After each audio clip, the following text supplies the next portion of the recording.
Magandang morning pong muli sa ating lahat guys. So sa pagpapatuloy ng ating video, so bali kahapon dito sa aking ginagawang terrace dito sa garahe na aking ginawa.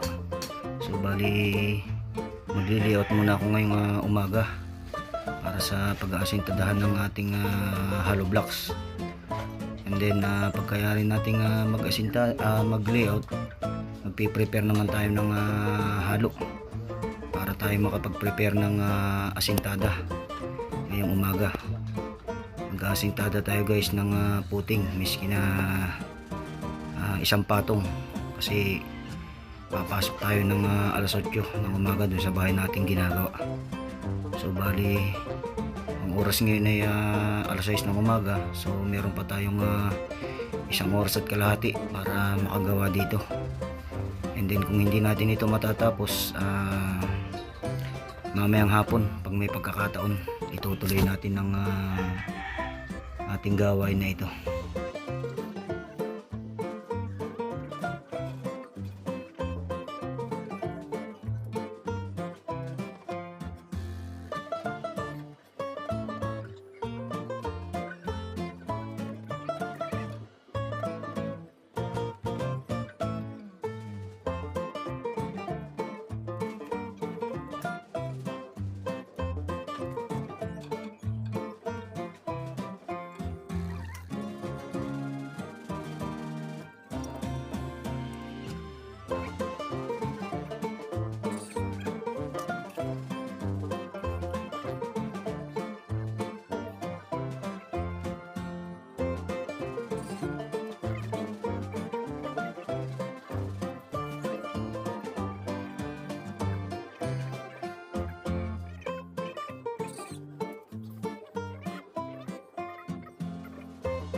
So ayan guys, matapos natin i-layout, malagyan ng pansik na layout, tayo magpiprepare ng graba.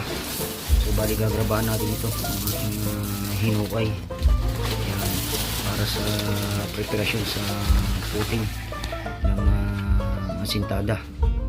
So bali nilalagyan ng graba ang footing ng asintada para matigas ang ilalim, para kung halimbawa malambot man yung lupa na pinatutungan ng hollow blocks, hindi siya ganun lulubog, kasi nga mayroong matigas na graba sa ilalim. So itong graba na ito guys ay atin pang kukompakin, and then atin babasain ng tubig para siguradong masinsin yung grabang ating inilagay.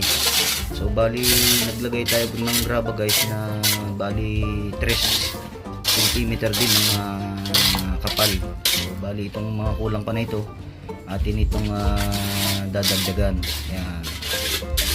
So itong mga graba na ating ginamit na ito pa yung mga grabang ating natira noong tayo nakaraang nagbuhos ng mga poste doon sa itaas ng ating bahay.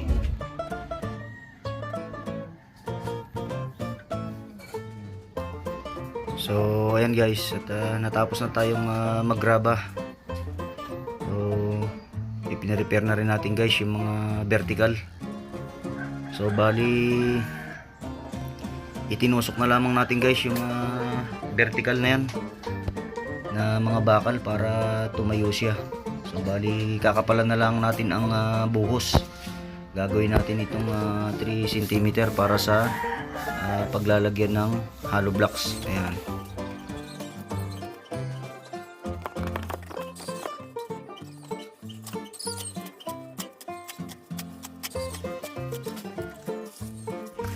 So bali guys, nag-prepare na rin tayo ng halo ngayong umaga at naghakot tayo ng hollow blocks at ito ay ating umpisahan ng mabuhusan ng puting. So bali nalagyan na natin siya ng graba, nakompak na natin at binasa pa natin ito ng tubig para yung graba suminsin doon sa lupa. At ito namang ating piniprepare na halo na ito naman yung ating ibubuhos na puting na ang kapal ay 3 cm. Yan. So bali itong ating graba na ito, ating buhos na ito ay pag naibuhos na natin, na ilatag na, sisimulan naman nating lagyan ng hollow blocks. Tayo mag-aasintada na dyan ng hollow blocks sa puting na yan. Diretsuhan na siya guys, hindi na natin kailangang patuyuin pa yung puting na yan bago mag-asintada. So mas mainam na yung basa yung puting bago natin ituhog yung mga hollow blocks dyan sa vertical na ating itinayo. So bali pagkayari niyang paglalagay natin ng hollow blocks na yan, ating tatambakan din yan guys ng mga scrap na mga graba or yung mga nakaraang naitabi natin na mga pinagbasagang mga hollow blocks o mga silsilal na mga pader. Yun ang ating ilalagay na scrap dyan sa gilid ng magkabilang asintada natin, and then ating bubuhusan ng halo para siguradong matibay ang ating pundasyon, ang ating ilalim. So bali isa't kalahating lubog hollow blocks ang ating gagawing pinaka pundasyon, at yun ay iipitin naman natin ng mga graba at mga scrap na mga basag na semento at hollow blocks, and then bubuhusan natin ng malabnaw na halo na matapang para siguradong matigas ang ilalim ng ating pundasyon. Yan. So yan, kung mapapansin nyo guys, nagsisimula na tayong mag-asintada. Yan. So bali hindi ko na maitutok yung ating camera sapagkat wala tayong taga camera, kaya ayan, ganyan na lamang ang ating ginawa.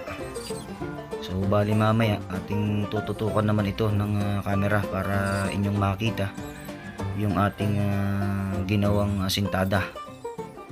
Ayan.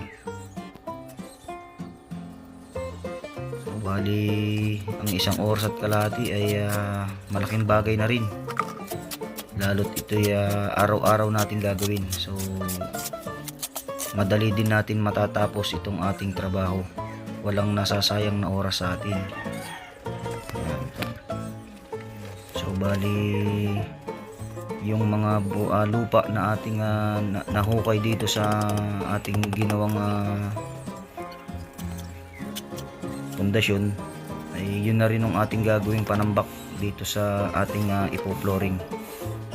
So bali ang taas ng ating flooring magmula sa lupa ay 40 cm. So ibig sabihin dalawang patong ng hollow blocks ang ating magiging taas ng flooring, para kung magtag-ulan man at bumaha, hindi aabutin ng baha yung ating flooring. Kasi kung aabutin ng baha yung ating flooring, mabababad yung mga gulong ng ating mga sasakyan, ng ating mga motor, at maaaring kalawangin ang mga gulong ng ating mga motor. Yan.